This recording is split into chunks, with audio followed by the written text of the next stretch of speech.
goals are not binary. I know the SMART framework kind of makes it seem like you either did it or you didn't, but the gray area is really where the magic happens. Yes, you either hit the goal or you did not hit the goal. But there's a difference in being here and in being here. If you're here and you missed the goal by 10 pages, you need to celebrate the 90% of that goal that you were able to do. What's up, business baddies? I'm Rima, and you are now tuned in to The Remix, where being overbooked is overrated and simple businesses are sexy.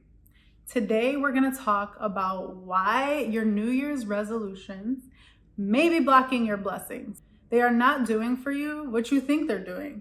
And I wanna explain why. So I just read this game-changing book called The 12-Week Year. And this book really talks about this thing called annualized thinking. It's a phrase that the author dubbed. And really what annualized thinking means is this idea that our worth or our success is dependent on what we achieve in 1 year. Now raise your hand if this applies to you. I think any of us watching can raise our hands because everything that we consume in the media just constantly stresses that what we've done in a year. What are your New Year's resolutions? Let's get this planner and start goal setting for the year. Even vision boards. And by the way, if you're interested in this kind of content, you'll want to watch my video on vision boards because I do them a little bit or a lot of it differently than most people. And just naturally, the contents of this video will really apply to your next vision board and how you approach it. And so the point is that annualized thinking has kind of been embedded in us. This idea that what we accomplish in a year matters. It doesn't matter what we did in January. It doesn't matter what we did in August, because all that matters is what we were able to accomplish in a year. The author talks about how annualized thinking is a trap. And it really explains why we kind of like coast at the beginning of the year and then we go pedal to the metal when October or November hit. And if you notice, you probably can see that in your life or in your business, those last few months of the year are when you really do some game-changing stuff. And arguably, you're able to accomplish even more in those few months at the end of the year than you were able to accomplish all year. And the reason being is that annualized thinking tricks us into thinking we have so much time, and so we don't actually exert ourselves to our full capacity or even nearly to our full capacity because we believe that we have enough time. That's what happened to me when I read that because it's such a simple concept. Yet I'd never really thought about how I could be hurting myself by doing something like setting a New Year's resolution. And so here's what I propose, and this is actually what I'm practicing now that I've read this book, and I pretty much agree with what he's saying about annualized thinking. So what I'm going to answer in this video is how do we stop annualized thinking? What is the alternative? If I'm not setting a New Year's resolution or a goal for the following year, what am I doing? I'm going to tell you 3 things that I'm practicing now based on reading the book, The 12-Week Year. The first recommendation is to set goals based on a 12-week period, okay? Now, I know what you might be tempted to do. You might be tempted to be like, oh yeah, that's 3 months. That's the quarter system. 4 times 3, 12 months, year. No. The reason not to look at these 12 weeks like 1 quarter is because you are still thinking about it in terms of 1 year. The point being here is that annualized thinking is very pervasive, and instead of thinking of things in the form of 1 year, just look at things in terms of a 12-week period. So just stop what you are doing right now. Look at the calendar. What is today? From there, map it out to 12 weeks. That is your year. Your year has now become a 12-week period. We're forgetting about calendars. We're forgetting about years and resolutions. We are looking at a 12-week period. And the reason that a 12-week period is prime is because it is enough time to get some really substantial things done, game-changing things, but it's not too much time to where you get comfortable and where we think we're good. We have enough time to chill out and kind of go easy on the goals that really matter a lot to us. So step number 1 is to throw annualized thinking in the trash and replace it with 12 weeks as the time period that we are going to be working with. Recommendation number 2 would be less is more and more is less. I say this in a lot of my content. This is something that I truly believe. And one of the biggest mistakes I see people making when setting any goals is having too many goals. I think what happens to us is that we think that if we don't prioritize all these different things that we care about, then they're not going to happen. When in reality, if we prioritize all the different things that we care about, if we do prioritize all of them, they're not going to happen. So it's literally the opposite of what we think. And so in order to ensure that you are able to accomplish these goals that mean so much to you, you need to prioritize 2 or 3, especially in this 12-week period, 2 or 3 things, and just put the other ones on hold. Because guess what? Instead of having to wait till next year to prioritize some of those goals, you're only waiting 12 weeks.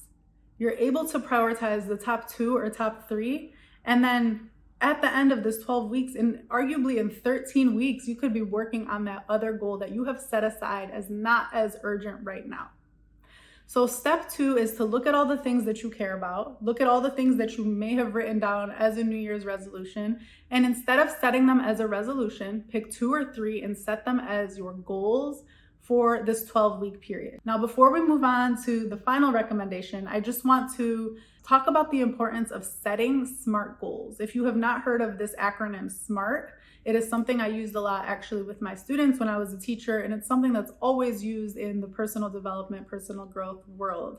And here is the acronym. So SMART, S is for specific. Now, this is the difference between I want to prioritize wellness every day and I want to be active, or better yet, I want to work out for 30 minutes every day. Notice how the second one is a lot more specific. You're not talking about just prioritizing wellness as a whole. You're talking about specifically your physical and even mental wellness at that point by working out. So that is specific. That is the S for specific in SMART. The M is measurable. So let's look at that example again. I want to work out every day. I want to work out for 30 minutes or more every day. M is measurable. You can measure, you can say yes or no. Whereas with number 1, with the first option, had you gone to the gym for 2 minutes, that counts because you did not set a measurable goal. Whereas with the second option of I want to work out for 30 minutes a day, it is very clearly measurable and you're able to track your progress, which we'll get into. The A is attainable. If you set a goal of reading 100 books in 12 weeks, listen, I don't know about you, but that's a lot. I would say you do want to challenge yourself and push yourself, but you don't want to be unrealistic. So the A is attainable. The R is relevant. The relevancy is my favorite one. And I really do want you to go and watch the vision board video because we talk a lot about high level. What do I want for my life? And your goals should be relevant to what you want overall in life. It should be clear how this goal that you're setting for this 12-week period is helping you become the person that you want to become in life, in your professional life, in your personal life, whatever it is. And if that goal is irrelevant, then you want to ask yourself, why am I setting this goal? So for example, I want to reach 1 million followers by the end of this 12 weeks. But what is that doing for you? If your life goal is to make an impact on people, then maybe your goal should be about the number of people you're impacting with your business versus just a vanity metric or kind of like a pointless metric like the amount of followers. Now, if your goal is to monetize and make 10 figures a month through brand deals, then I could see how a goal like follower count would be relevant. Okay, so with relevant, it's really up to you to determine what makes this goal relevant to your life, but do not sleep on the R because it's a real one. Last but not least is T, time bound. Now we're already time bound, family, because we've said 12 weeks. So any goal that you're setting after this video is on a 12-week period. I want you to write that date down. As soon as you start writing these goals, count your 12 weeks and write that date down. What is the date by which you will measure your success or progress towards these goals, okay? And then, speaking of success or progress, the third recommendation here, when you get rid of your, New Year's resolutions and you instead set 12-week goals, I want you to get in the habit, and this comes directly from that book, of tracking your progress every week. If you've gone through all the letters in SMART, you will literally come out with a goal, 2 or 3 goals that are very easy to track, because every single day you'll be able to, right before you sleep, did I work out for 30 minutes if that's a goal? Or did I read X amount of pages to get to, my weekly goal? And you'll be able to look at the progress at the end of the week. Did I read a book or did I not? It is a SMART goal.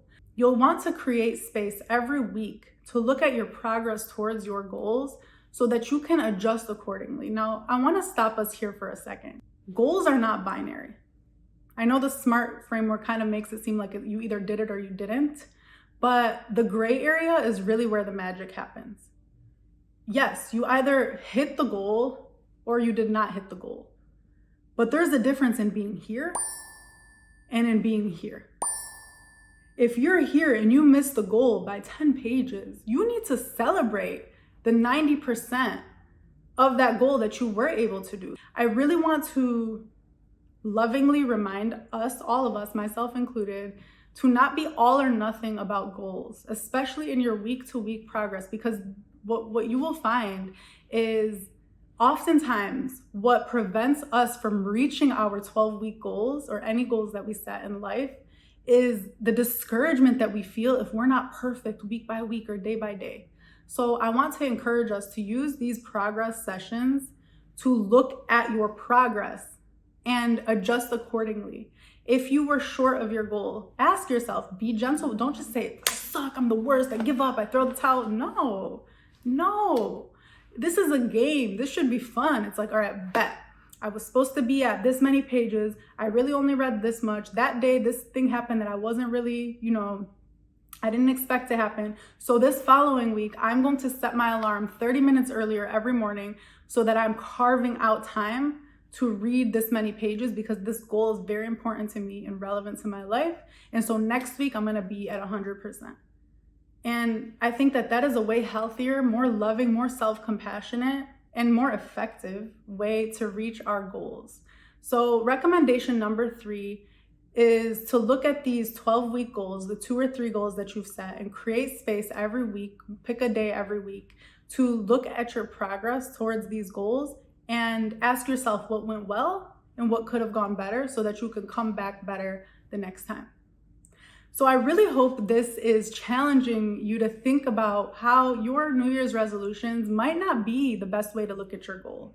That's a really long time to be focusing on something that could probably be done, and most often can be done, in a fraction of the time. So I hope you'll join me from now on, kind of removing myself from this conversation of New Year's resolutions and instead focusing on 12-week goals and picking goals that are relevant to my life, just doing way more in a shorter period of time because I'm challenging myself to work within this 12-week time frame. Comment below some of your goals, some of the things that you're considering, or if you've read this book and have some thoughts of your own with replacing annualized thinking with the 12-week year. I'd love to hear from you. Thank you for watching, and as usual, tune in again next time.